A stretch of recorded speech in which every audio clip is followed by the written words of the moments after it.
I didn't know February 14th would be the day I died. Valentine's Day.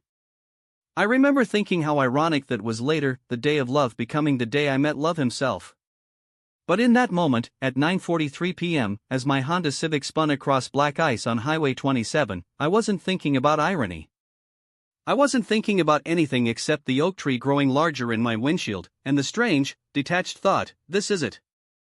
This is how it ends. The impact sounded like the world breaking.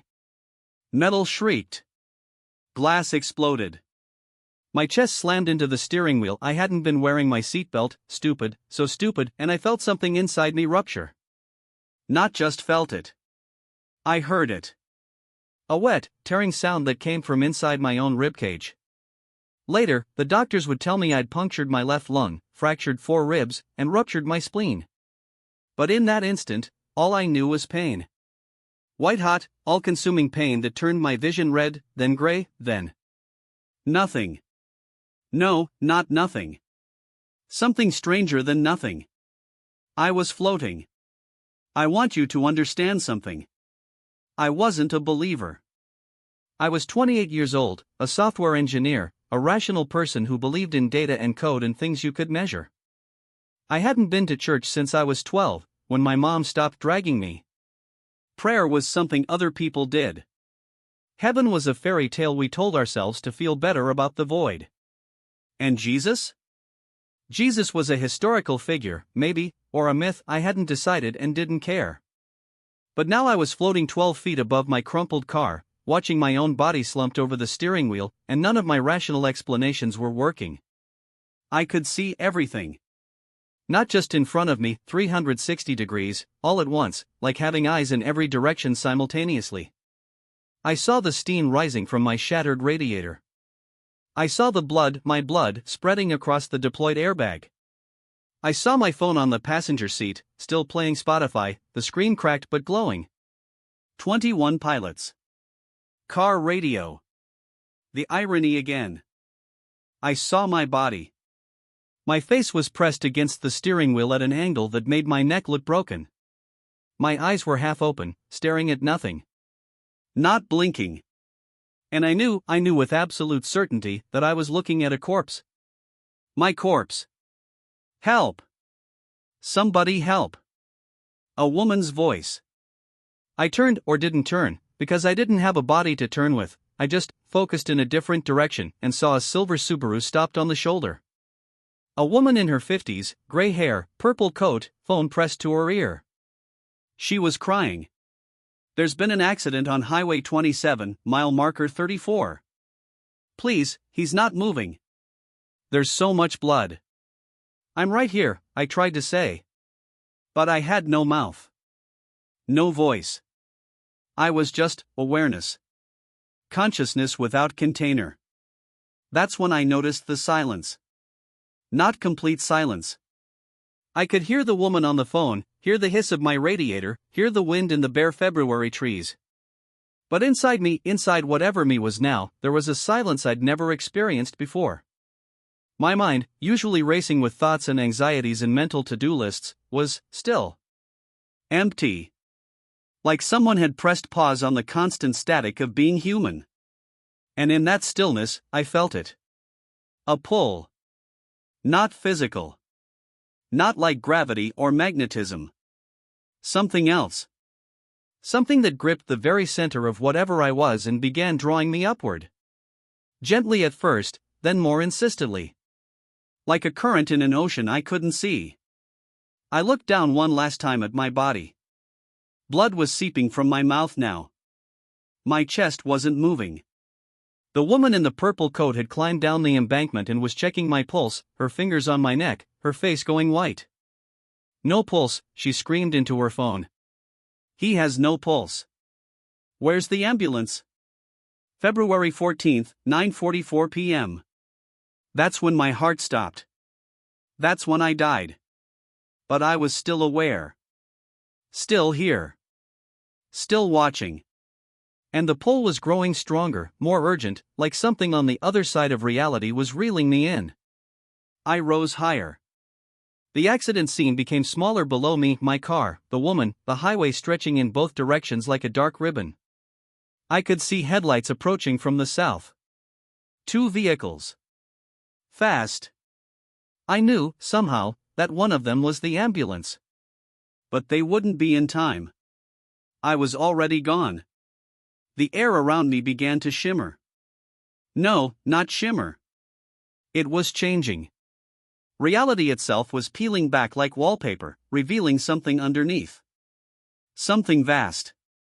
Something that had always been there, hidden behind the thin veneer of the physical world. And then I saw it. Not ahead of me. Not above me. Not in any direction that makes sense in three-dimensional space. But I saw it, perceived it, became aware of it with a certainty that bypassed my senses entirely. A tunnel. But tunnel is such an inadequate word. It was light and darkness simultaneously, a passage between worlds, a tear in the fabric of existence itself. And it was calling me. No, not calling. Commanding. Drawing me forward with irresistible force. I heard sirens in the distance. Too late. Far too late. The last thing I saw of Earth was the purple-coated woman beginning CPR on my lifeless body, her hands clasped over my sternum, pumping frantically, desperately, hopelessly. I felt sorry for her. She didn't know it was already over. I felt the pull become irresistible. And then I was moving, not walking, not flying, but moving in a way that has no earthly equivalent, toward the tunnel, toward the light, toward whatever lay beyond the boundary between life and death. My life on Earth was over. But my journey had just begun. The tunnel swallowed me whole. But before I tell you what I saw inside it, you need to understand what happened in those first moments after my heart stopped. Because this is the part that changed everything. The part that took my story from maybe it was a hallucination to there is no rational explanation for what I knew. I was still hovering above the accident scene, but I wasn't alone anymore. The ambulance arrived at 9:47 p.m. I know the exact time because I could see the dashboard clock as the paramedics jumped out, a young man with red hair and a beard, and an older woman with dark skin and silver streaks in her hair pulled back in a tight bun. The woman moved fast, efficient, her hands already reaching for equipment before her feet hit the pavement. Male, late 20s, no pulse, no respiration, the purple-coated woman shouted. She was still doing compressions, her arms shaking with exhaustion. The female paramedic, I would later learn her name was Patricia Chen, 15 years on the job, knelt beside my body and placed 2 fingers on my carotid artery. 3 seconds. That's all she needed. No pulse. Starting compressions. Jake, get the AED. Jake, the red-haired paramedic, was already pulling out the automated external defibrillator. His hands were steady, but I could see fear in his eyes. He'd seen death before. He knew what it looked like. And he was looking at it now, in my gray face, in my dilated pupils, in the unnatural stillness of my chest. I watched all of this from above, and here's what I need you to understand, I wasn't emotional about it. I should have been terrified, should have been screaming, should have been begging them to save me. But I felt detached. Curious, almost. Like I was watching a movie about someone else's death. Patricia cut my shirt open with trauma shears, I saw my bare chest, pale and motionless, and felt nothing. No embarrassment. No fear. Just observation. Clear. Jake pressed the AED paddles to my chest. My body convulsed. Arched off the ground like a fish on dry land, then slumped back down. Nothing. The AED's mechanical voice, no heartbeat detected. Continue CPR. Patricia's hands locked over my sternum again, pumping rhythmically. I could see the strain in her face, see sweat beading on her forehead despite the February cold. 30 compressions. Then Jake sealed a bag valve mask over my face and squeezed twice. My chest rose and fell artificially, mechanically, a puppet on strings. Come on, Patricia whispered. Come on, kid. Don't you die on me. But I was already dead. And that's when something else happened. The pull, that irresistible upward pull, intensified. But simultaneously, I became aware of more. My perception expanded beyond the accident scene. I could suddenly see the hospital 11 miles away. Emergency room 3. I could see Dr. Michael Richardson, 47 years old, drinking coffee at the nurse's station, tired from a double shift. I could see Nurse Maria Gonzalez adjusting her scrubs, mint green with tiny ducks on them, and there, yes, there on the left side, a coffee stain shaped like Australia. How did I know these things? How could I see them? I had no eyes. No brain. No neurons firing. I was clinically dead. But I was perceiving reality with a clarity I'd never experienced while alive. Another shock. 200 joules this time. My body jumped again. Still nothing. Push one of AP, Patricia ordered. Jake pulled out a syringe. I could read the label from 12 feet up, epinephrine, 1 milligram per milliliter, and injected it directly into my chest. I watched the needle slide between my ribs, watched him depress the plunger, watched the clear liquid disappear into my lifeless heart. Nothing. 9:51 p.m. For minutes since my heart stopped. Patricia's compressions were getting desperate now, harder, faster. "Don't you dare," she said through gritted teeth. "Don't you dare give up." But I wasn't giving up. I was leaving. The tunnel was becoming more visible now, more solid, if solid is even the right word. It was made of light, but not the kind of light you see with eyes. This was light that had presence, substance, almost personality. And it was warm. Not temperature warm, but emotionally warm. Like being welcomed home after years away. I looked back one more time at the scene below. They had loaded my body onto a gurney now, still doing compressions as they wheeled me toward the ambulance. The purple-coated woman stood on the shoulder, her hands over her mouth, crying. She was praying. I could somehow hear her thoughts, please God, let him live, he's so young, please. Her prayer touched something in me. Some lingering connection to the physical world, to humanity, to life. For a moment, just a moment, I wanted to go back. I wanted to tell her it was okay, that I wasn't in pain, that wherever I was going felt right. But I couldn't go back. The tunnel had me now. Inside the ambulance, Patricia continued compressions while Jake started in 4-line. "Radio ahead," Patricia ordered. "Tell them we're coming in hot with a code blue, unresponsive male, downtime approximately 6 minutes. 6 minutes.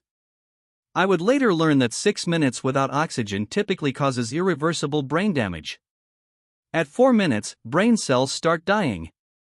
At 6 minutes, the damage is usually catastrophic. People who survive that long without a heartbeat often wake up as vegetables if they wake up at all. But I wasn't worrying about brain damage. I wasn't worrying about anything. Because the most extraordinary thing was happening.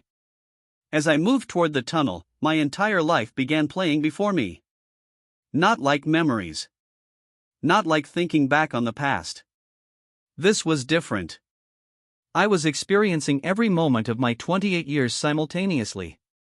Birth. First steps. First day of school. The time I stole candy from the corner store when I was 9 and lied about it. The time I told Jennifer Meadows I loved her in 10th grade and she laughed in my face. My college graduation. My first job. The woman I dated for 3 years and left because I was not ready for commitment. I could see her face now, see the hurt in her eyes, feel the pain I'd caused. Every moment. Every choice. Every word spoken in anger or love or carelessness. And I could see the ripples. That's what destroyed me. Not just seeing what I'd done, but seeing the consequences. The candy I stole? The shop owner had to pay for it out of pocket, and his daughter didn't get the birthday present she wanted that year. The woman I left? She'd cried herself to sleep for months, questioned her worth, closed herself off from love. Every action had created waves in the pond of existence, spreading outward, affecting lives I'd never even known I'd touched. I saw the good too. The time I'd given my coat to a homeless man in December, he'd survived that night because of it. The time I'd stayed late to help a coworker debug their code, they'd kept their job, supported their family. Small things. Things I'd forgotten. But they mattered. They all mattered. The ambulance screamed down Highway 27, siren wailing. Inside, Patricia shocked me again. 300 joules. My body convulsed a third time. Still nothing. 9:53 p.m. 6 minutes since my heart stopped. We're losing him, Jake said, and I heard the defeat in his voice. No, Patricia's voice was steel. Push another AP. Shock at 360. We are not losing him. But they already had. Because I was no longer hovering above the ambulance. I was inside the tunnel now, moving faster than light, faster than thought. The life review faded. The physical world faded. Everything I'd ever known about reality faded. And ahead of me, impossibly far away and yet somehow right in front of me, I saw something that made my non-existent heart stop all over again. Light.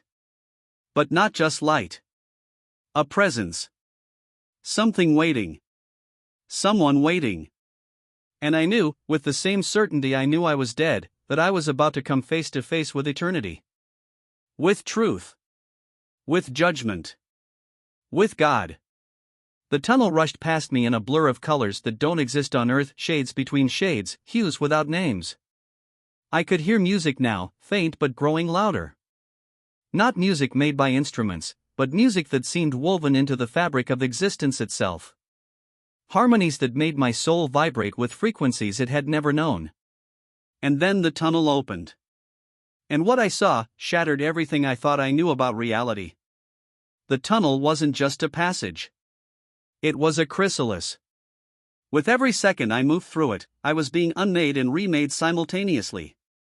The person I had been, Kyle Brennan, software engineer, skeptic, guy who thought he had life figured out, was dissolving like sugar in water. And something else was emerging. Something raw. Something true. Something that had always been there underneath the layers of pride and pretense and self-deception I'd wrapped around myself for 28 years. The walls of the tunnel, if you can call them walls, pulsed with that impossible light. It moved like liquid, like breath, like it was alive. And I realized, with a shock that went deeper than thought, that it was alive. The light had consciousness. Had purpose. Had awareness of me. It knew me. Not the surface me. Not Kyle who liked craft beer and video games. It knew the me beneath all that. The me I'd hidden from everyone, including myself. Every secret shame. Every buried regret. Every moment of cowardice I'd dressed up as wisdom. Every time I'd chosen comfort over courage, safety over love, my ego over truth. The light knew it all. And it loved me anyway. I can't explain that. I've tried for years now, tried to find words that capture what it felt like to be simultaneously exposed and embraced, to have every dark corner of your soul illuminated and yet feel no condemnation, only compassion. Only sorrow for what I'd done to myself, for how I'd shrunk my life down to something small and manageable when I'd been designed for something infinite. The music grew louder. It wasn't coming from ahead of me or behind me. It was coming from within me. Like my very essence was resonating with some cosmic frequency I'd been deaf to my entire life. And the melody, God, the melody, it told a story. My story. Everyone's story. The story of souls lost and found, of rebellion and reconciliation, of prodigals limping home. I wept without tears. Cried out without voice. I'm sorry, I thought into the light. I'm so sorry. For what? Everything. Nothing. I didn't have words yet. Just a crushing awareness of how much of my life I'd wasted. How many moments I'd thrown away scrolling through my phone instead of looking at the sunset. How many times I'd walked past someone who needed help because I was too busy, too tired, too important. How many nights I'd laid in bed staring at the ceiling, feeling the void inside me, and filled it with Netflix and Amazon shopping and meaningless hookups instead of asking the question I was too afraid to ask. What if there's more? What if I'm missing something? What if God is real? But I'd never asked it. Because asking it meant I might get an answer. And an answer meant I'd have to change. And changing meant admitting I'd been wrong. And I'd built my entire identity on being the smart one, the rational one, the one who didn't need the crutch of religion. The tunnel curved or didn't curve, because it existed in dimensions my earthly mind couldn't process, and suddenly I wasn't alone. There were others in the tunnel with me. Shapes. Forms. Not quite human but not quite anything else. Some were moving toward the light like I was. Others were turning back. Choosing the darkness behind us. Choosing to return to the void rather than face what waited ahead. I saw one, a man, I think, though he had no features I could describe, stop in the tunnel. He looked toward the light, and I felt his terror. His absolute refusal. And then he turned and fled back toward the darkness, back toward the physical world, back toward anything that wasn't the overwhelming presence ahead. And I understood. Some people would rather die 1,000 deaths than bow before the truth. Don't go back, I wanted to shout to him. Whatever you're afraid of, it's not as terrible as missing this. But he was gone. Vanished back into the darkness. And I felt a grief so profound it nearly stopped my forward motion. Not my grief. The light's grief. The presence ahead was mourning for him, for his choice, for the eternity he'd just rejected. How could God grieve? I'd always thought, in the rare moments I'd thought about God at all, that he was distant, detached, maybe angry at best. But this grief was personal. Intimate. Like a father watching his son walk away into a storm. The tunnel began to narrow. No, not narrow. Intensify. The light grew brighter, the music louder, the presence more overwhelming. I was approaching something. The threshold. The boundary between what I'd been and what I was about to become. And that's when my life review started again. But different this time. Before, in the ambulance, I'd seen my actions and their consequences. Now I was seeing something else. I was seeing all the moments Jesus had been there. Every single one. The time I was 7 and fell off my bike and split my chin open, I could see him there, kneeling beside me in the street, invisible but present, holding me.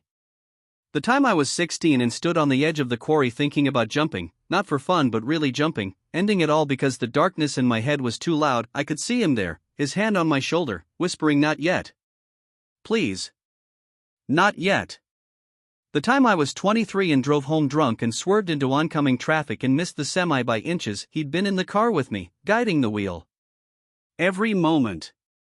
Every close call. Every time I should have died but didn't. He'd been saving me. Protecting me. Giving me chance after chance after chance. And I'd never once thanked him. Never once acknowledged him. Never once stopped my busy, important, self-sufficient life to say, "Are you there? Is this real?" The shame crashed over me in waves. Why? I screamed into the light. Why did you keep saving me? I didn't deserve it. I didn't even believe in you. And the light answered, not in words, but in knowing, in understanding that bypassed language. Because I love you. Because you are mine. Because I formed you in your mother's womb and I know every hair on your head and I have called you by name since before the foundation of the world. Because my mercy is not dependent on your belief. Because I am. I shattered. There's no other word for it. Whatever was left of Kyle the atheist, Kyle the skeptic, Kyle the self-made man dissolved completely. I was nothing. Less than nothing. A speck of dust in the presence of the infinite. A rebel standing before the king I'd spent my whole life denying. And he loved me. That was the part one couldn't process. The judgment I expected. The anger I deserved. But love? Unconditional, unearned, unending love? It was too much. The tunnel opened wider ahead, and I could see it now, the end. The exit. The destination. Light poured through the opening like a waterfall of liquid glory. And behind that light, beyond it, I could sense a place. A realm. A dimension where the physics of Earth didn't apply, where death had no power, where time bent to eternity's will. Heaven. I was approaching heaven. And I was terrified. Not of punishment. Not of hell. But of being seen. Truly, completely, utterly seen by the one who made me. By the one whose name I'd used as a curse word. By the one whose existence I'd mocked at parties when Christians weren't around. By the one who'd loved me through all of it and was waiting for me on the other side of that light. I'm not ready, I thought desperately. I'm not good enough. I'm not clean enough. I haven't earned this. And the light whispered back. No one ever is. That's why I came. The tunnel ended. I burst through into. I don't have words. I've tried for years. I've read every account of heaven I could find, every near-death experience, every mystic's vision, and none of them capture it. Because English doesn't have the vocabulary. Human experience doesn't have the reference points. But I'll try. Imagine stepping from a black and white photograph into three-dimensional, full-color, surround sound, 8K reality. Now multiply that by infinity. That's the difference between Earth and what I saw when I emerged from the tunnel. Colors that don't exist in the visible spectrum. Sounds my ears had never been designed to hear. Fragrances that were somehow visible, emotions that had texture, love that had weight and substance. I stood or existed, or hovered, I'm still not sure, on something like grass. But calling it grass is like calling a Rembrandt a doodle. Each blade shimmered with internal light, and when I looked closely, and somehow I could look at everything simultaneously, I could see entire worlds in each blade. Universes. Mysteries. The very creativity of God poured into the smallest detail. The sky above wasn't blue. It was every color in no color, shifting and swirling like the northern lights had married a sunset and given birth to something that made human beauty look like a rough draft. And the air. Oh God, the air. Breathing it, though I don't think I was breathing in the technical sense, was like inhaling liquid joy. Pure, uncut happiness flowing into me, filling places I didn't know were empty. I could taste it. It tasted like my grandmother's apple pie and Christmas morning and the first day of summer vacation all at once. It tasted like home. Music filled everything. Not background music. The very atmosphere was singing. The grass, the sky, the light, all of it harmonizing in a symphony that made Beethoven sound like a child banging on pots. And I could hear the words now, clear as crystal. Holy. Holy. Holy. I fell to my knees, or what passed for knees. I couldn't stand. Couldn't do anything but weep and worship and wonder how I'd ever thought Earth was all there was. And then I felt him. Before I saw him. Before I heard him. I felt his presence like a wall of love crashing into me, over me, through me. Jesus. He was here. And he was coming toward me. I couldn't look up. Every fiber of whatever I was, soul, spiritish essence, screamed at me to keep my face down, pressed into that impossible grass. Not from fear. From awe. From the overwhelming, crushing, glorious weight of holiness approaching me. His footsteps made no sound, but I felt each one like a tremor in my chest. Like my heart, my spiritual heart, because my physical one was still flatlined in an ambulance 11 miles away, was beating in rhythm with his movement. Holy. Holy. Holy. The music swelled. The grass beneath me seemed to bow with me, bending toward him as he passed. The very atoms of heaven were worshipping him, and I was part of that worship now, caught up in a song that had been singing since before time began. Kyle. My name. He said my name. And it wasn't just sound. It was creation. Like when he spoke my name, he was speaking me into existence all over again. Calling forth the person I was always meant to be, the person buried under 28 years of choices in compromise and cowardice. I looked up. And I saw him. Jesus. Not the gentle, European Jesus from Sunday school flannel boards. Not the pale, blue-eyed hippie from contemporary Christian art. Not the distant, stern judge from medieval paintings. Him. Alive. Real. More solid and substantial than anything I'd ever encountered on Earth. His face, oh God, his face, was Middle Eastern, bronze skin, dark hair that fell to his shoulders, a beard full and thick. But it was his eyes that unmade me. They held galaxies. Literally. I could see stars being born in his eyes, see nebulae swirling, see the cosmos itself reflected in depths that had no bottom. But more than that, I could see me in his eyes. He saw me. All of me. The Kyle who'd lied to his mother about where he was going on Friday nights. The Kyle who'd watched pornography and told himself it wasn't hurting anyone. The Kyle who'd screamed Jesus Christ as a curse word more times than he could count. The Kyle who'd rolled his eyes when his coworker invited him to church. The Kyle who'd felt the gentle tug of conviction 1,000 times and shoved it down, buried it, run from it. He saw all of it. And his eyes were filled with tears. Not anger. Not disappointment. Not the "I told you so" I deserved. Tears. Kyle, he said again, and his voice was like thunder and whisper simultaneously, like the roar of Niagara Falls and the rustle of leaves, like every beautiful sound I'd ever heard compressed into one word. I've been waiting for you. I couldn't speak. Couldn't form words. Could only stare at him and feel my soul crack open like an egg. He was wearing a white robe, but white doesn't capture it. It was light woven into fabric, purity made tangible, righteousness you could touch. And around his waist was a golden sash that seemed to pulse with its own heartbeat. But what captured me, what destroyed me, what made me want to worship and weep and run away all at once, were his hands. He held them out to me. And I saw the scars. Holes. Actual holes where the nails had gone through. The skin around them was healed, but the wounds remained, permanent, eternal. Evidence of what he'd done. Of what I'd cost him. Do you see these? He asked, and his voice broke. Actually broke. Like he was fighting back emotion. Do you see what I did for you? I couldn't answer. Couldn't do anything but stare at those wounds and feel the weight of them crushing me. He died. For me. While I was still a sinner, still a skeptic, still running from him as fast as I could, he died. I would do it again, he whispered. 1,000 times. 1,000,000 times.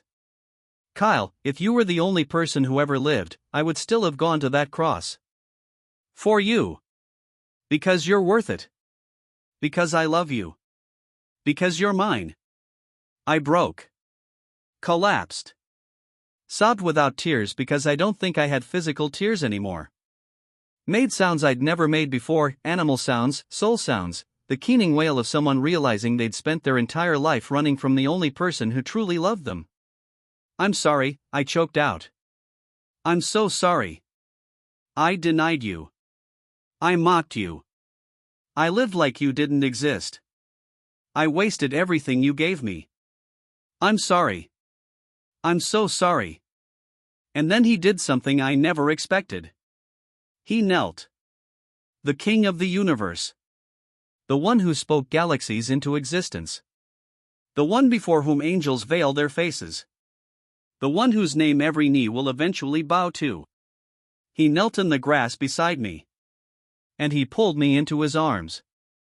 Have you ever been hugged by love itself? Not the emotion. The source. The origin. The thing love is trying to be but can never fully capture because it's filtered through broken humans with damaged hearts? I was being held by perfect, undiluted, unfiltered love. And it was so intense, so overwhelming, so absolutely consuming that I thought I might disintegrate. Might dissolve into him and cease to exist as a separate being. But I didn't. Instead, I felt stronger. More solid. More real than I'd ever been on Earth. Like his love wasn't destroying me, it was completing me. Filling in all the cracks and holes and empty spaces I tried to fill with everything else. You're home now, he whispered into my ear, or into my soul, I couldn't tell the difference anymore. You're finally home. And I realized he was right.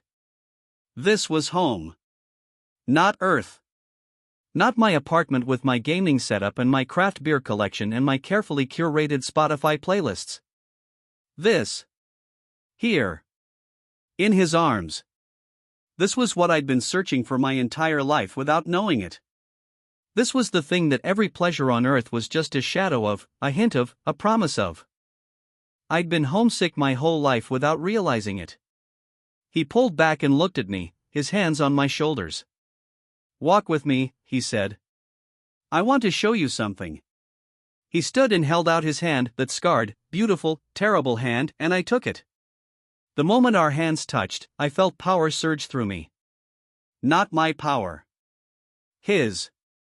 Flowing into me like electricity, but instead of pain it brought wholeness. Completion. Like I'd been a house with half the lights burnt out and suddenly someone flipped all the breakers at once.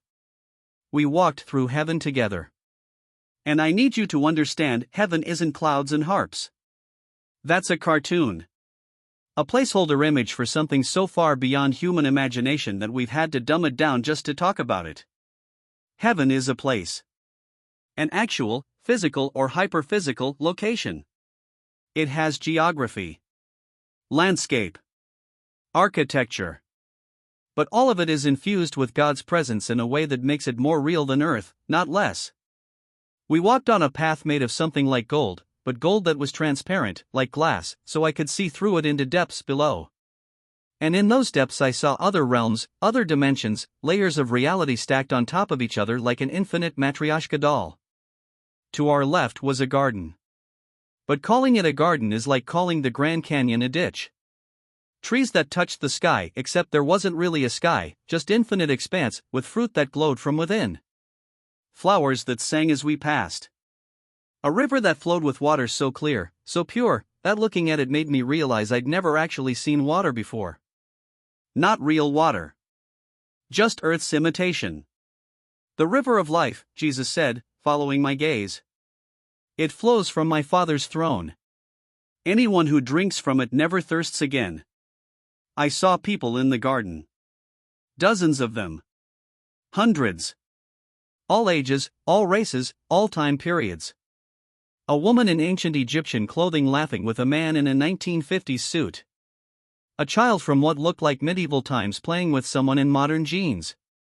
All of them radiant. Glowing. Whole. Are those your brothers and sisters, Jesus said. The family you didn't know you had. One of them saw us, saw him, and her face lit up like she'd just won the lottery. She ran toward us, and others followed, and within seconds we were surrounded by a crowd of people who all seemed to know him intimately, personally, deeply. "Lord," a man with dark skin and tribal scars on his cheeks exclaimed. "You brought another one home." "I always do," Jesus said, and the smile on his face was so bright I had to look away. "I never lose even one." They welcomed me. Hugged me. Called me brother. And I felt their love, genuine, unselfish, uncomplicated love, wash over me like waves. No judgment. No comparison. No envy or competition or hidden agendas. Just pure, unfiltered joy that I'd made at home. An elderly woman with Asian features and silver hair took my face in her hands. "We prayed for you," she said. "For years we prayed. And here you are." "You prayed for me? But I don't even know you." "Doesn't matter," she said. "The Father showed us your face. Told us to intercede. So we did. And look, the prayers were answered." I wept again. Strangers had been praying for me. People I'd never met had been on their knees before God's throne, interceding for a skeptical software engineer who thought he had life figured out. Jesus led me away from the crowd, and we continued walking. The landscape shifted, or we shifted through it, I couldn't tell. Suddenly we were standing before a structure so massive, so magnificent, that every cathedral on earth looked like a child's sandcastle in comparison. "My Father's house," Jesus said quietly. "It has many rooms. And one of them is yours. I've been preparing it for you since before you were born." The building, temple, palace, fortress, none of those words fit, was made of materials that don't exist on earth. jasper and sapphire and emerald, but living somehow, pulsing with light. And it stretched upward forever, or inward forever, dimensions folding in on themselves in ways that made perfect sense here but would break human physics. Music poured from it. That same holy song, but louder now, accompanied by instruments I couldn't identify and voices that made angels sound flat. "Do you want to see your room?" Jesus asked. I nodded, unable to speak. He led me inside, and it was like stepping from reality into hyperreality. The interior was filled with light that had texture, air that had color. And I saw them. Rooms. Thousands. Millions. Billions. Each one unique, each one perfect, each one designed specifically for the soul that would inhabit it. We climbed stairs, or ascended, or moved upward through some mechanism I didn't understand, and stopped before a door. "This is yours," he said. The door was made of wood, but wood that glowed from within, carved with scenes from my life. But not the shameful scenes. Not my failures and sins. Instead, I saw the moments he'd been proud of. The time I'd given my lunch to a homeless man. The time I'd stopped to help a stranded driver. The time I'd told the truth even when lying would have been easier. Small moments. Forgotten moments. But he'd remembered. He'd carved them into my door. Jesus opened it, and I stepped inside. And I saw what love looks like when it builds you a home. Everything I'd ever loved. Every good dream I'd ever had. Every longing my heart had whispered in the dark. All of it was here, perfected, glorified, made eternal. Books I could read forever and never exhaust. Music that played just for me. Windows that looked out over vistas of heaven I hadn't yet explored. "It's perfect," I breathed. "Of course it is," Jesus said. "I know you, Kyle. Better than you know yourself. And I made this for you. Because you're my beloved son. And sons deserve a home." I turned to him, overwhelmed. Why? Why all of this for me? I didn't earn it. I didn't even believe. He pressed a finger to my lips, silencing me. "Grace, Kyle. That's the word you're looking for. Grace. You didn't earn it. You never could have. That's what makes it grace. I gave it to you because I wanted to. Because I love you. Because." He paused, and his eyes went distant, like he was seeing something far away. And his expression changed. The joy dimmed. Replaced by something else. Sorrow. Urgency. "Kyle," he said quietly. "We need to talk. Because what I'm about to show you, it's going to break your heart. But you need to see it. You need to understand. Because I'm not keeping you here." My stomach, or whatever passed for a stomach, dropped. "What?" "You're going back," he said. "Back to Earth. Back to your body. Back to life." No, the word burst out of me. "No, please. I don't want to go back. I want to stay here. With you. Please don't send me away. Kyle." His voice was firm but gentle. "Look at me." I did. And I saw tears streaming down his face. "I'm not sending you away. I'm sending you out. There's a difference. You have a mission. A purpose. Something only you can do. And I need you to do it." "What mission?" He placed his hand over my heart. "Tell them," he whispered. "Tell them I'm real. Tell them heaven is real. Tell them hell is real. Tell them there's still time. Tell them I'm coming back soon. Tell them." His voice broke. "Tell them I love them. No matter what they've done. No matter how far they've run. I love them. And I'm waiting. And the door is still open. But it won't be open forever." He stepped back. And suddenly I wasn't in my room anymore. We were standing on a precipice, looking down into darkness. Absolute, suffocating, eternal darkness. And from it came screams. No, I whispered. Please. I don't want to see. You have to, Jesus said, and his voice carried a weight I hadn't heard before. Not anger. Grief. The kind of grief that comes from watching someone you love destroy themselves and being powerless to stop them because you've given them the terrible gift of choice. If I send you back without showing you this, you'll tell them about heaven. And heaven is glorious. But Kyle, they need to know about this too. They need to know what they're choosing when they reject me. The darkness below us wasn't empty. It was full. Writhing. Alive with movement and screaming and something else, hopelessness so thick I could taste it even from here, like ash on my tongue. Hell. I was looking at hell. And it was worse than any fire and brimstone sermon could have ever captured. Because it wasn't just flames and torture. It was absence. The complete and total absence of everything good. No love. No hope. No light. No mercy. No second chances. No presence of God, and I was only now realizing that God's presence had been woven into every moment of my earthly life, even when I denied him. He'd been in every sunset, every kind word, every moment of beauty. Even Earth's broken version of reality had been saturated with his common grace. This place had none of that. They chose this, Jesus said quietly, and I could hear his voice breaking. I died for them. I pursued them.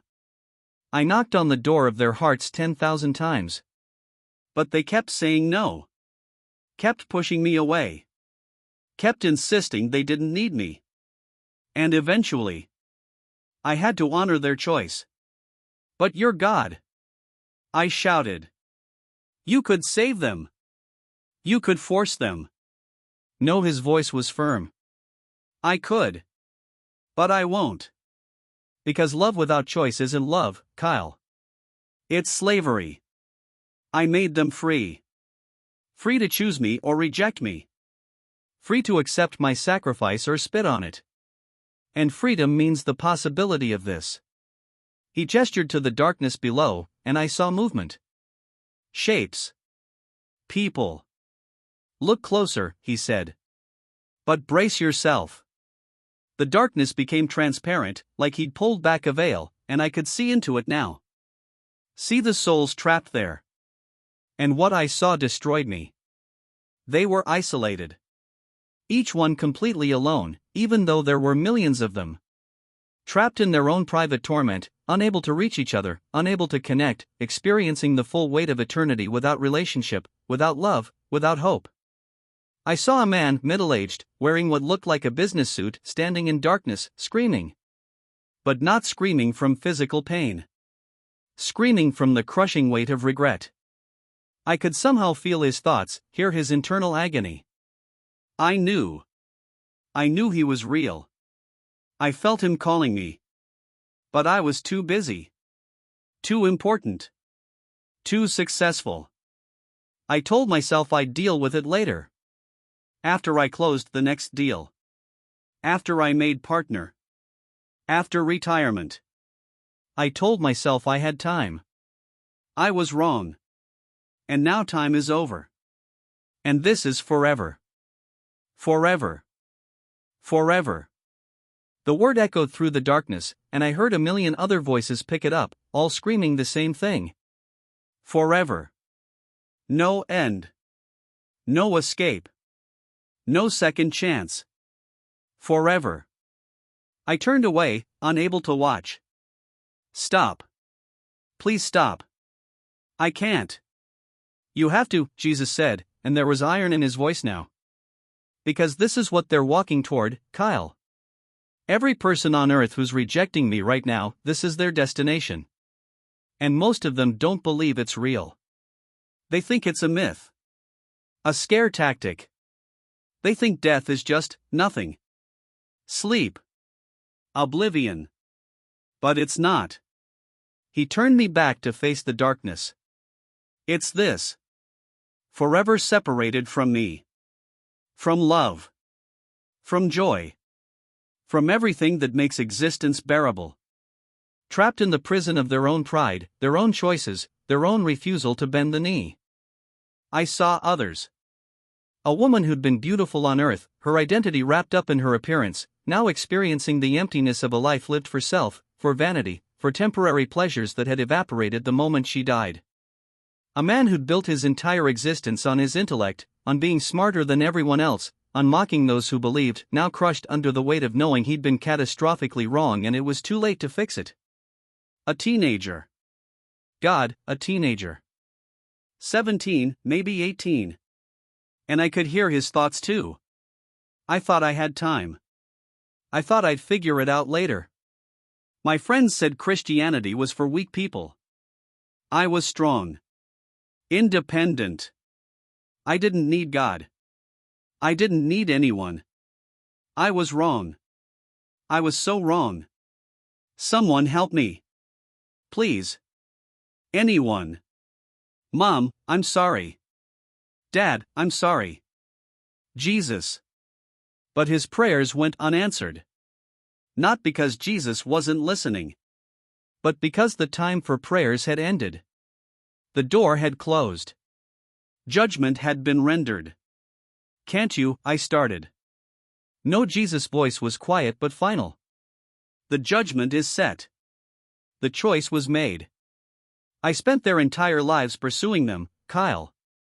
Every sunset they saw was me calling them. Every moment of conscience was me knocking. Every Christian who crossed their path was me extending an invitation. But they said no. Over and over and over, they said no. And eventually, I had to give them what they wanted. What they wanted? Who would want this? They wanted to be their own God, Jesus said. They wanted to live without me. Without my authority. Without my rules. Without surrendering their will to mine. And this, he gestured to the darkness, is what that looks like. Eternity without me. Exactly what they chose. I fell to my knees on the precipice, sobbing. It's too cruel. It's too harsh. You're supposed to be a God of love. I am a God of love. His voice thundered across heaven, and the very ground shook. I proved my love on a cross. I took the punishment they deserved. I offered them everything: forgiveness, adoption, eternal life, joy, and all they had to do was say yes. Say yes and surrender. But they wouldn't. They wanted heaven without holiness. They wanted salvation without submission. They wanted eternal life on their own terms. He knelt beside me, and his voice softened. Kyle, if I forced them into heaven, it wouldn't be heaven for them. They'd hate it. Everything they despised on earth: worship, surrender, dying to self, making me Lord, that's what heaven is. An eternity of worship. An eternity of joyful submission to my will. If I brought them here against their will, it would be their hell. I looked up at him, tears streaming down my face. So what do I do? How do I make them understand? You tell them, he said. You tell them your story. You tell them what you saw. You tell them hell is real and heaven is real and the choice they make on earth echoes into eternity. You tell them I died for them. You tell them the door is still open. You tell them. He paused, and fresh tears spilled down his cheeks. You tell them I'm begging them. The creator of the universe is begging them. Please. Please don't choose this. Please let me save you. Please come home. He stood and pulled me to my feet. But Kyle, there's something else you need to see. Before I send you back. The darkness disappeared. We were somewhere else now, still in heaven, but in a different part of it. A massive chamber with walls made of crystal that somehow showed images, like screens but more real, more immediate. This is the war room, Jesus said. This is where my angels coordinate the spiritual battle happening on earth right now. Watch. The crystal walls lit up, and I saw earth. But not the physical earth. The spiritual earth. The invisible realm that exists alongside the material world. And it was chaos. Angels and demons locked in combat everywhere. Over cities, over homes, over individuals. I saw a man sitting at his kitchen table, head in his hands, contemplating suicide, and above him, a demon whispering in his ear, "Do it. End it. No one cares. No one would miss you." But beside him, an angel was there too, fighting, pushing back the darkness, whispering truth, "You matter. You're loved. Hold on. Just hold on one more day." I saw a teenage girl on her phone, scrolling through social media, and demons surrounding her, flooding her mind with lies. "You're not pretty enough. Not thin enough. Not popular enough. You're worthless." And an angel trying desperately to break through the noise, trying to remind her whose image she was made in. I saw a church, a real church with real believers, and angels standing guard around it, glowing bright, holding back waves of demonic attacks.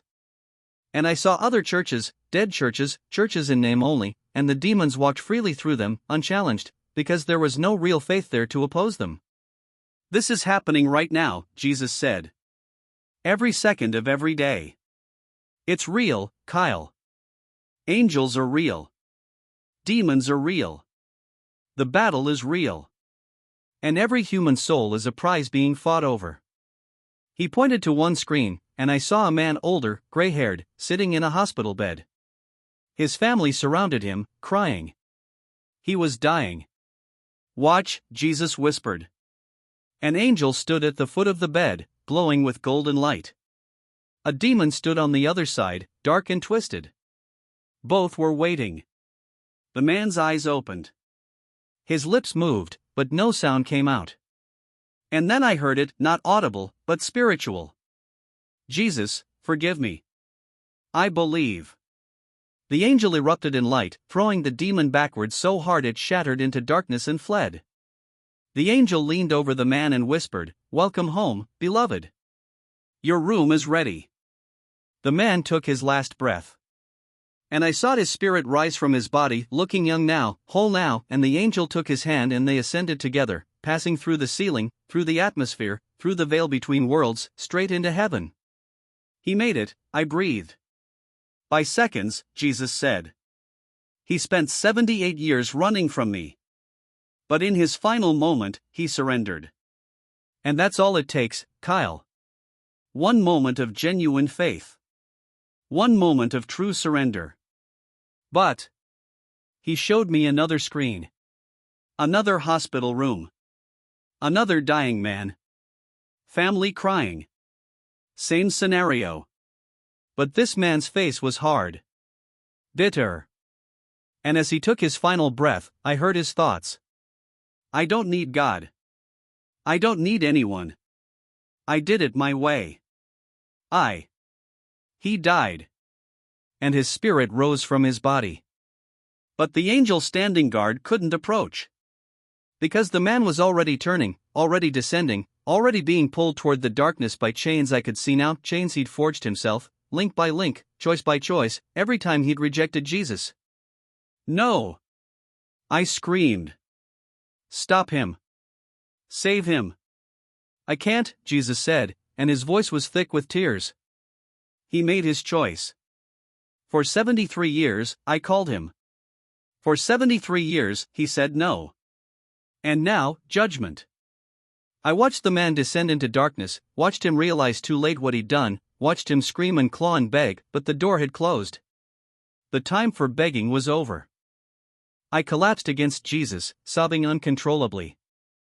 "I can't watch anymore. Please. Please stop." He held me, and I felt his chest heaving with his own sobs. "Now you understand," he whispered. "Now you understand why I'm sending you back. Because every single person on earth is heading toward one of those two destinations. Heaven or hell.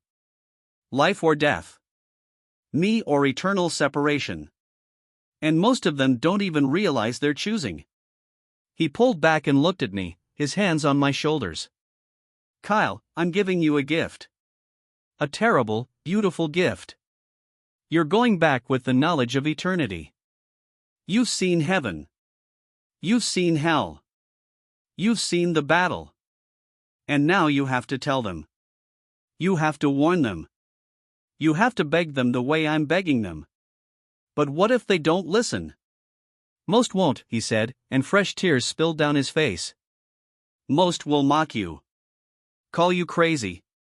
Say you hallucinated. But some will hear. And those are the ones you're going back for. The ones whose hearts are ready.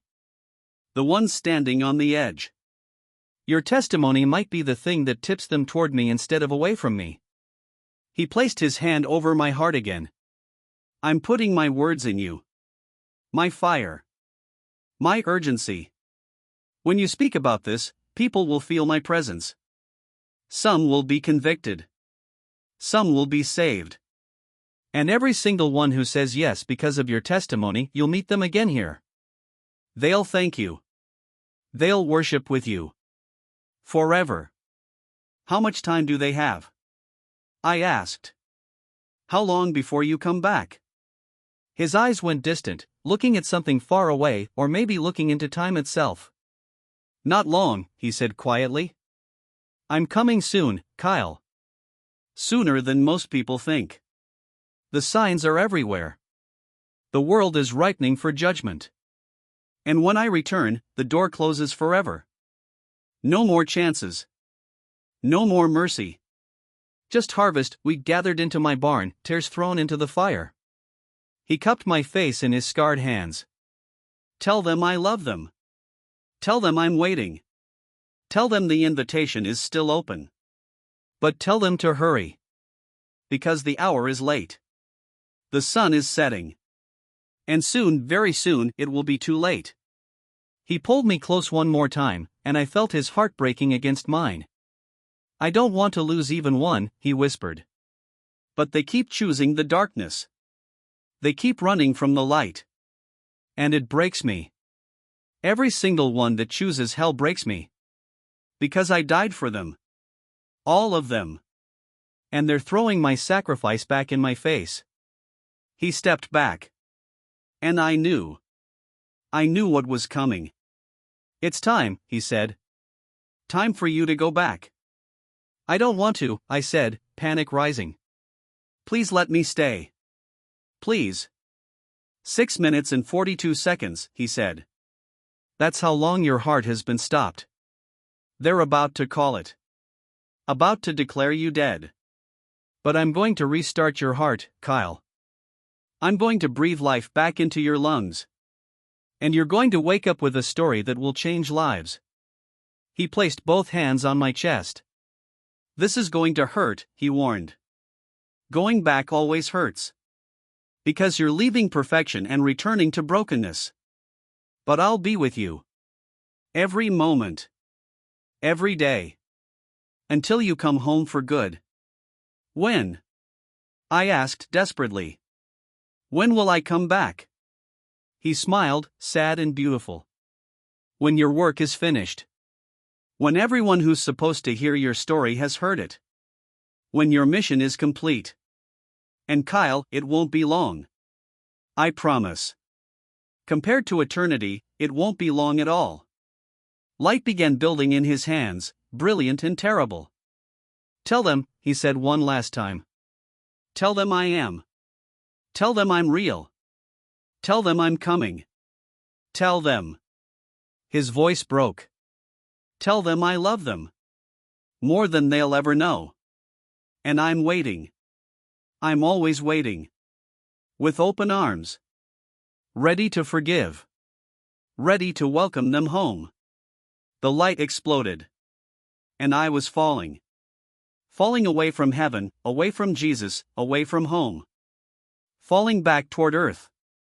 Back toward my broken body. Back toward life.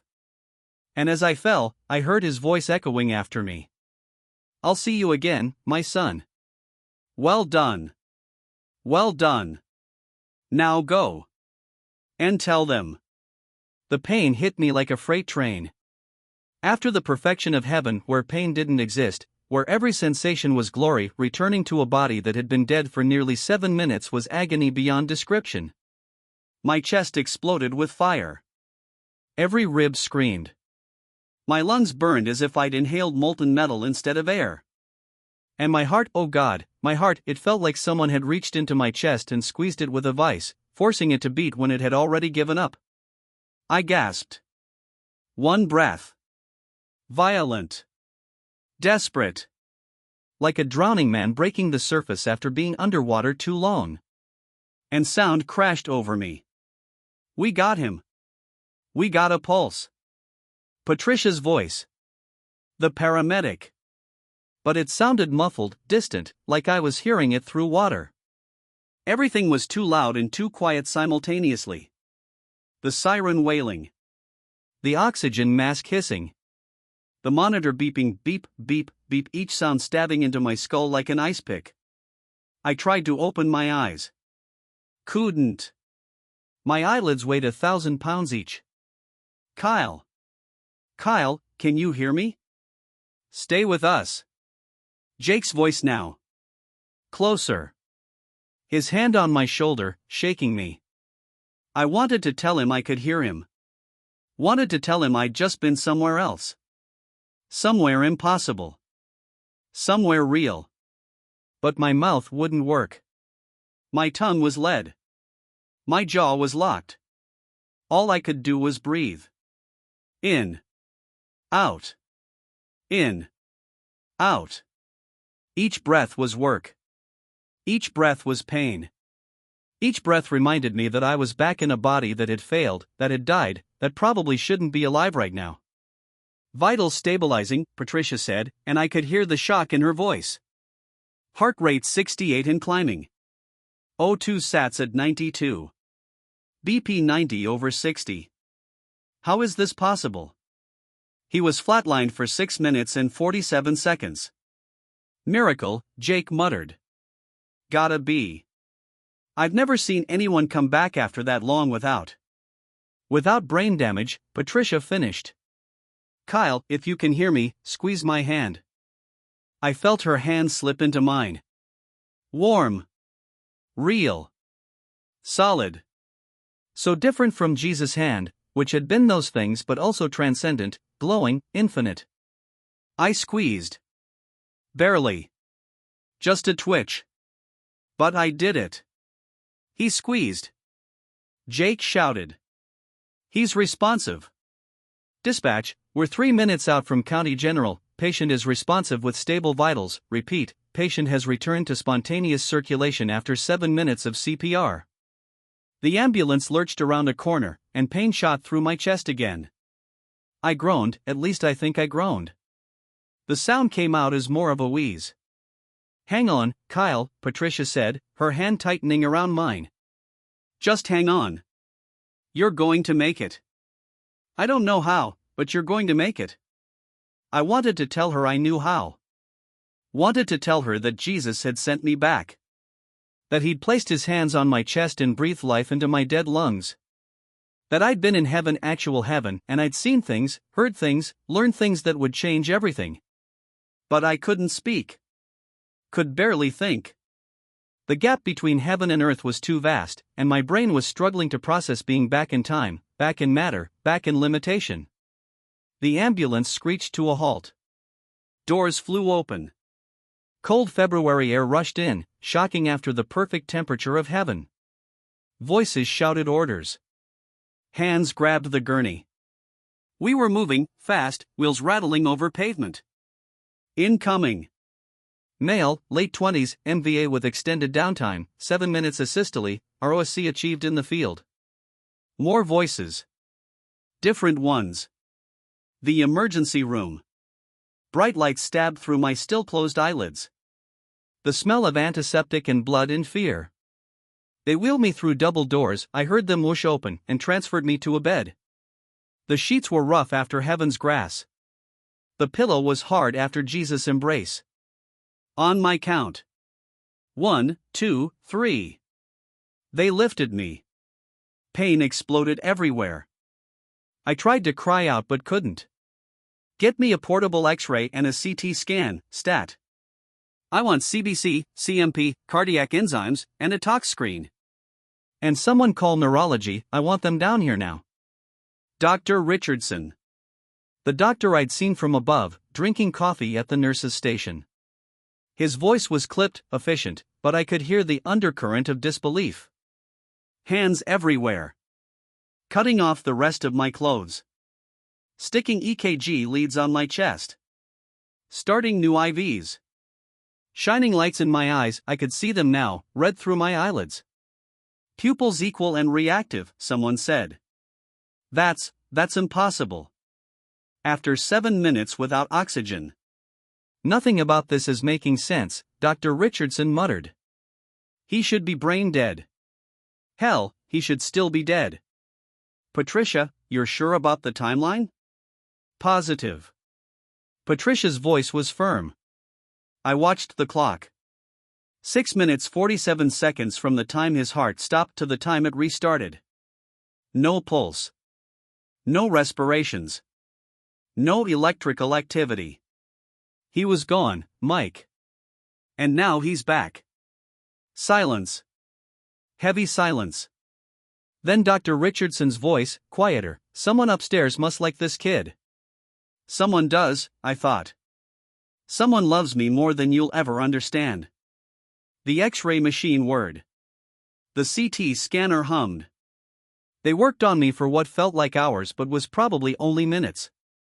And slowly, so slowly, I began to come back to myself. My fingers started responding. My toes wiggled. My eyes finally opened, blinking against the harsh fluorescent lights. And I saw her. Nurse Maria. Standing at the foot of my bed, checking my 4 lines.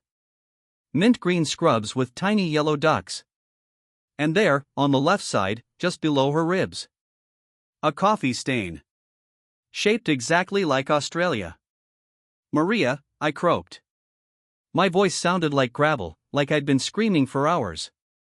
She jumped, her eyes going wide. You're awake. Don't try to talk, sweetie, you've been through. Coffee stain, I whispered. On your scrubs. Shaped like Australia. You spilled it this morning. In the break room. You were arguing with someone about whether Die Hard is a Christmas movie. Her face went white. How do you know that? You were in an accident on the highway, you couldn't possibly. I was here, I said, each word an effort. I saw you. From above. I was watching. Dr. Richardson stepped into view, his face a mask of professional skepticism. Kyle, you've been through significant trauma. Sometimes the brain creates false memories, pieces things together from fragments. There's a crack in the ceiling tile, I interrupted, my eyes drifting upward. In the ambulance bay. 3rd tile from the left. Shaped like a lightning bolt. I saw it when I was hovering. When I was dead. Jake, the red-haired paramedic who'd just walked in, stopped dead in his tracks. I park under that tile every day, he said slowly. Nobody else would notice it. He looked at Dr. Richardson. Mike, how could he know that? And you, I turned my gaze to Patricia, who was still standing beside my bed. You prayed for me. When my heart stopped. You said, God, if you're there, don't let this one go. He's too young. Please. You prayed even though you weren't sure anyone was listening. Patricia's hand flew to her mouth. Tears spilled down her cheeks. I did, she whispered. But I said it in my head. I didn't say it out loud. How? Because I heard you, I said. I was there. Above my body. Watching. Seeing everything. And then I left. I went somewhere else. Dr. Richardson pulled up a stool and sat down, his skepticism warring with the evidence in front of him. Kyle, where did you go? I looked at him. At all of them. At their faces, curious, frightened, hopeful, desperate for answers in a world that suddenly made less sense than it had an hour ago. And I told them. I went to heaven. The words hung in the air like a bell that had been rung, their resonance spreading through the emergency room. I saw belief war with doubt on their faces. Saw rationality trying to explain away what couldn't be explained. Saw the hungry look of souls who wanted to believe in something more. I saw Jesus, I continued, my voice growing stronger. I talked to him. He held me. He showed me things, heaven and hell, angels and demons, people being saved and people being lost. And he sent me back. He told me to tell you. To tell everyone. Maria was crying openly now. Jake had his hand over his mouth. Patricia had sat down on the edge of my bed, her professional demeanor cracking. Dr. Richardson just stared at me, his medical training screaming that this was impossible, but his eyes seeing something he couldn't explain away. Tell us what? He finally asked. That it's all real, I said. Jesus is real. Heaven is real. Hell is real. And we're all choosing. Every day. Every moment. We're choosing where we'll spend eternity. And most people don't even realize they're making the choice until it's too late. Over the next 3 days, they ran every test imaginable. CT scans. MRIs. EEGs. Neurological exams. They tested my memory, my cognitive function, my motor skills. They brought in specialists from neurology, cardiology, psychology. And they found nothing wrong. No brain damage. No cognitive impairment. No physical explanation for how I'd survived 7 minutes without oxygen and come back perfectly intact. It's not possible, Dr. Richardson told me on the 3rd day, sitting beside my hospital bed with a stack of test results. By every medical standard we have, you should be dead. Or if not dead, severely brain damaged. But he trailed off, shaking his head. You're perfect. Better than perfect. Your cognitive scores are off the charts. It's like your brain got upgraded instead of damaged. It did, I said quietly. When Jesus touched me. When he sent me back. He didn't just restart my heart. He changed me. Made me new. Dr. Richardson was quiet for a long moment. Then, I've been a doctor for 23 years. I've seen a lot of things. But I've never seen anything like this. He looked at me, and I saw tears in his eyes. Tell me about it. About heaven. About what you saw. Please. So I did. I told him everything. And when I finished, he sat there with tears streaming down his face, his carefully constructed atheism crumbling under the weight of evidence he couldn't explain away. I want what you have, he finally whispered. I want to know it's real. I want to know he's real. He is, I said. And he's been waiting for you, Dr. Richardson. Waiting for this moment. Waiting for you to stop running and just come home. Right there, in room 247 of County General Hospital, Dr. Michael Richardson prayed with me. Gave his life to Jesus. Surrendered. And I watched his face transform, watched the burden lift, watched the light come into his eyes, watched him become born again right in front of me. He wasn't the only one. Nurse Maria gave her life to Christ that week. So did Jake. So did Patricia, who'd been a lukewarm Christian but encountered Jesus in a new way through my testimony. So did 2 other nurses, a janitor, and a patient in the room next to mine who'd overheard me talking. 9 people. 9 souls saved. 9 names written in the Lamb's Book of Life. Because I died and come back with a message. On the 4th day, they released me. No injuries. No damage. Perfectly healthy except for some bruising on my chest from the CPR. The woman in the purple coat, her name was Janet Morrison, came to visit me before I left. She hugged me and cried and told me she'd been praying for me nonstop since the accident. I thought I watched you die, she said. I thought I'd failed to save you. You didn't fail, I told her. You were exactly where God needed you to be. You kept my body alive long enough for the paramedics to arrive. You were part of the miracle, Janet. She sobbed into my shoulder. I haven't been to church in 15 years, she admitted. But watching you die, watching you come back, I can't explain it away anymore. I can't pretend God isn't real. I smiled. Then don't. Go back to him. He's been waiting. 10 people. 10 souls. I walked out of that hospital on February 18th, 4 days after I died, and the world looked different. Colors were brighter. Sounds were sharper. I could see people differently now, not just their physical bodies, but something deeper. Something eternal.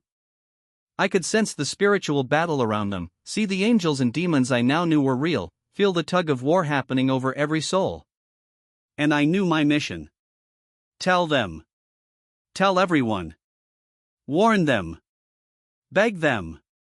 Plead with them to choose Jesus before it's too late. Because I'd seen both destinations. I'd stood in heaven and stared into hell. And I couldn't stay silent. Not when eternity was at stake. Not when Jesus had looked at me with tears in his eyes and said, "Tell them I love them." So that's what I've been doing ever since. Telling them. Telling you. I'm recording this video 3 years after I died. 3 years since February 14th, 2023. 3 years since my Honda hit that oak tree. 3 years since my heart stopped for 6 minutes and 47 seconds. 3 years since Jesus sent me back with a message I can never stop sharing. And I need you to hear this. Not just hear it, I need you to receive it.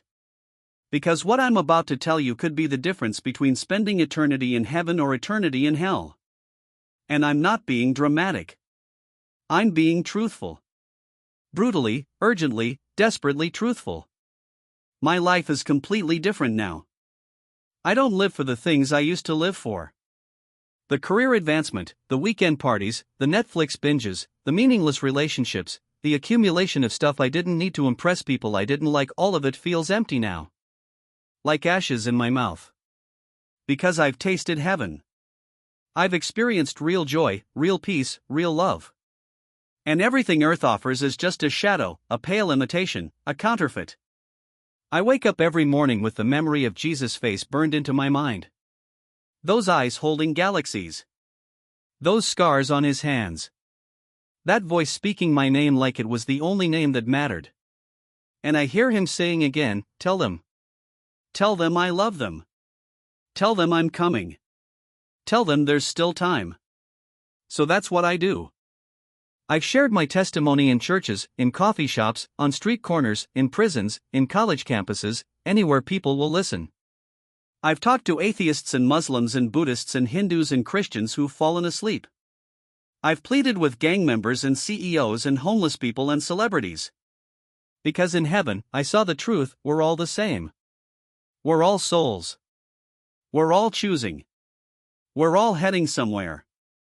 And most people are heading the wrong direction without even realizing it. I've watched 943 people give their lives to Jesus since I came back. I've counted. I've written their names in a journal. Michael. Maria. Jake. Patricia. Janet. Thomas. Sarah. David. Keisha. All the way to the most recent, Marcus, yesterday, after I shared my story at a halfway house. 943 souls saved. 943 people who will spend eternity in heaven instead of hell. 943 names I'll see again when I go home for good. But it's not enough. There are 7 billion people on this planet. And most of them are walking toward hell with their eyes closed, their ears plugged, their hearts hardened. They're so distracted by their phones and their careers and their entertainment that they can't hear Jesus knocking. They can't feel the Holy Spirit convicting them. They can't see the signs that we're living in the last days. But I can. And I have to tell you. Listen to me. Please. I'm begging you the way Jesus begged me to beg you. If you're an atheist, if you're watching this and you don't believe in God, I was you. I built my whole identity on being rational, scientific, logical. I mocked Christians. I rolled my eyes at believers. I thought I was smarter than everyone who needed the crutch of religion. I was wrong. Catastrophically, eternally wrong. God is real. Jesus is real. And you will meet him. The only question is whether you'll meet him as your Savior or as your judge. And I promise you, meeting him as your judge is something you don't want. Because his judgment is perfect, holy, and final.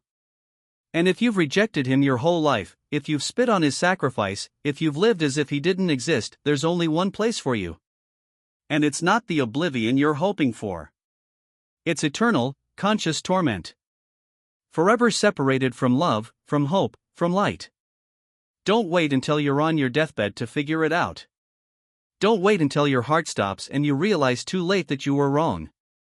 Surrender now. While you still can. While there's still time.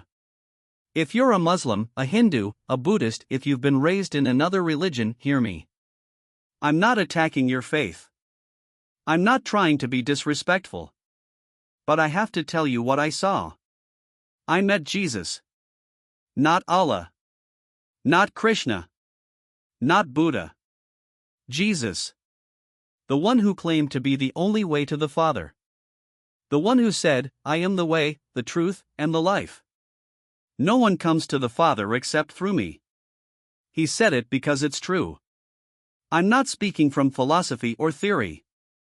I'm speaking from experience. I died. I saw the other side. And Jesus was there. He was the one waiting. He was the one who saved me. He was the one whose name has power in heaven and hell. Every other religious leader is dead. Muhammad is dead. Buddha is dead. Krishna is a myth. But Jesus rose from the dead. He conquered death. He holds the keys to hell and death. And he's the only one who can save you. I know this is hard to hear. I know it challenges everything you've been taught. But eternity is too long to be wrong about. Please investigate Jesus. Read the Gospels. Ask him to reveal himself to you. And I promise, if you seek him with an honest heart, he will answer. If you're a Christian, if you accepted Jesus at some point but you've been living like it doesn't matter, wake up. Please. For the love of God, wake up. You're playing games with eternity. You think because you prayed a prayer once, because you walked an aisle, because you were baptized as a kid, you're fine. But Jesus said, not everyone who says to me, Lord, Lord, will enter the kingdom of heaven, but only the one who does the will of my Father. If your life looks no different from an unbeliever's life, you need to examine yourself. If you're living for money and comfort and pleasure, if you're compromising with sin, if you're lukewarm, Jesus said he'll spit the lukewarm out of his mouth. This isn't a game. This isn't fire insurance. This is your eternity. And Jesus is coming back soon. Sooner than you think. And when he comes, the door closes. No more second chances.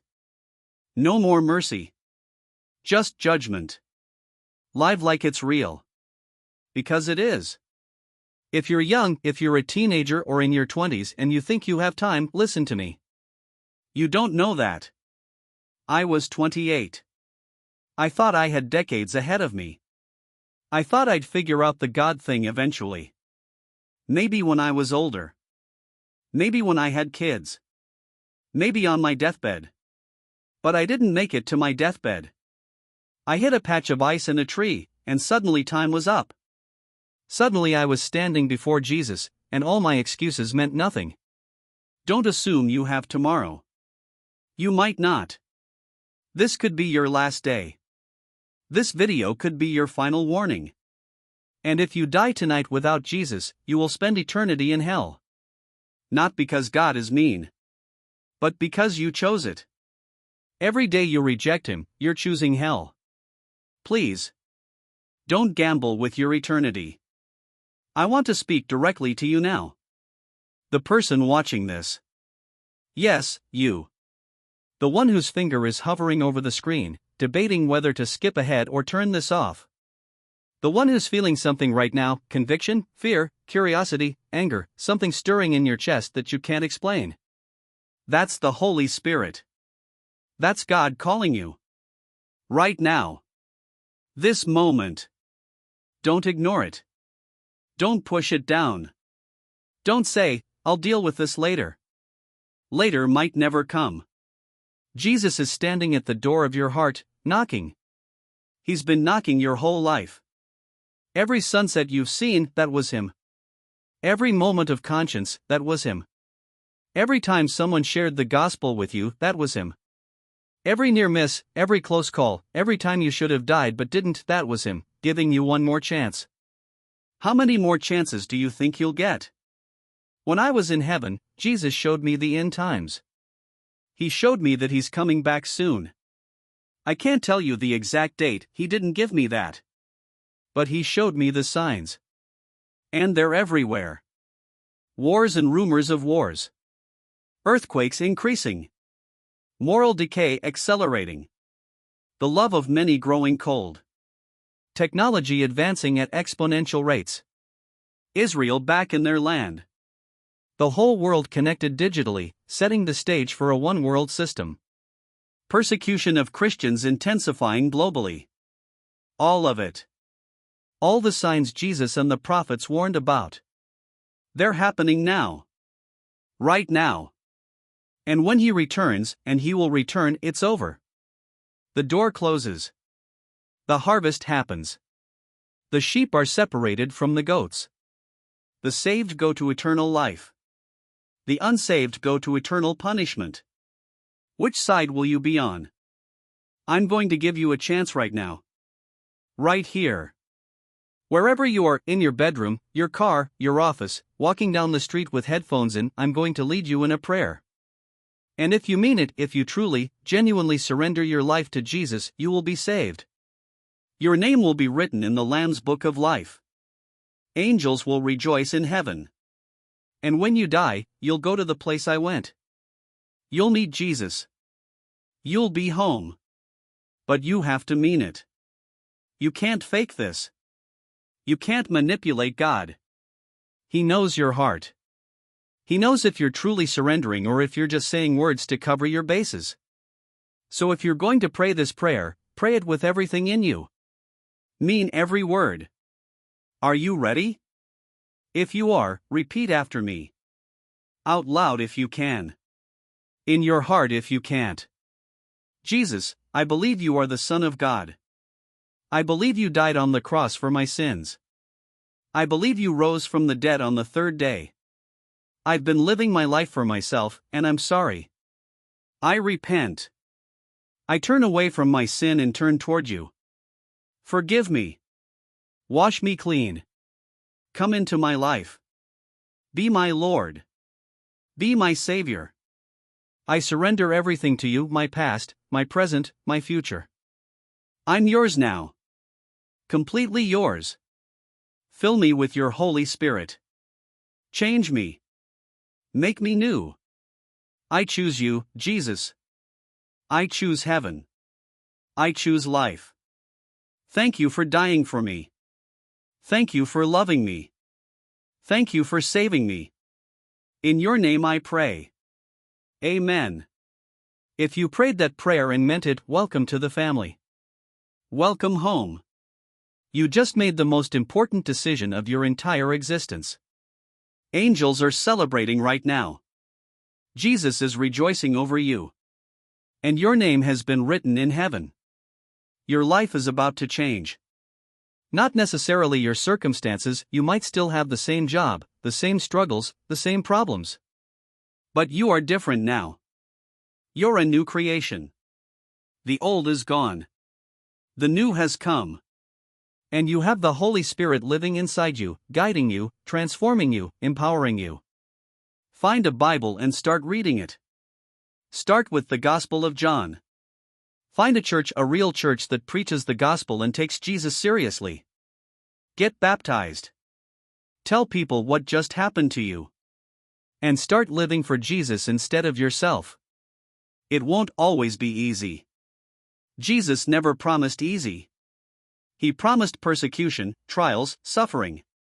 But he also promised to never leave you, to never forsake you, to work all things together for good. And he promised that this temporary suffering is producing for you an eternal weight of glory that far outweighs it all. And here's the best part, when you die, you get to go where I went. You get to see what I saw. You get to meet Jesus face to face. You get to experience heaven. You get eternity with God. Forever. But if you didn't pray that prayer, if you're still resisting, still skeptical, still holding back, I'm begging you one more time. What if I'm right? What if everything I've told you is true? What if Jesus really is Lord? What if heaven and hell really exist? What if you really will stand before God and give an account for your life? What will you say to Him? I didn't believe? He gave you evidence, creation, conscience, circumstances, testimonies like mine. I didn't have time? He gave you your whole life. Every breath was a gift. Every day was a chance. I wanted to live my way? And now you'll spend eternity reaping what you sowed. Don't let pride destroy you. Don't let stubbornness damn you. Don't let fear of what people think keep you from the only person whose opinion actually matters. Surrender. Now. Today. This moment. Because tomorrow isn't promised. And eternity is too long to be wrong about. I died for 6 minutes and 47 seconds. I met Jesus. I saw heaven. I saw hell. I saw the battle. I saw the truth. And He sent me back to tell you. He loves you. More than you can possibly imagine. He died for you. He rose for you. He's waiting for you. With open arms. With tears in His eyes. With scars on His hands that prove how far He was willing to go to save you.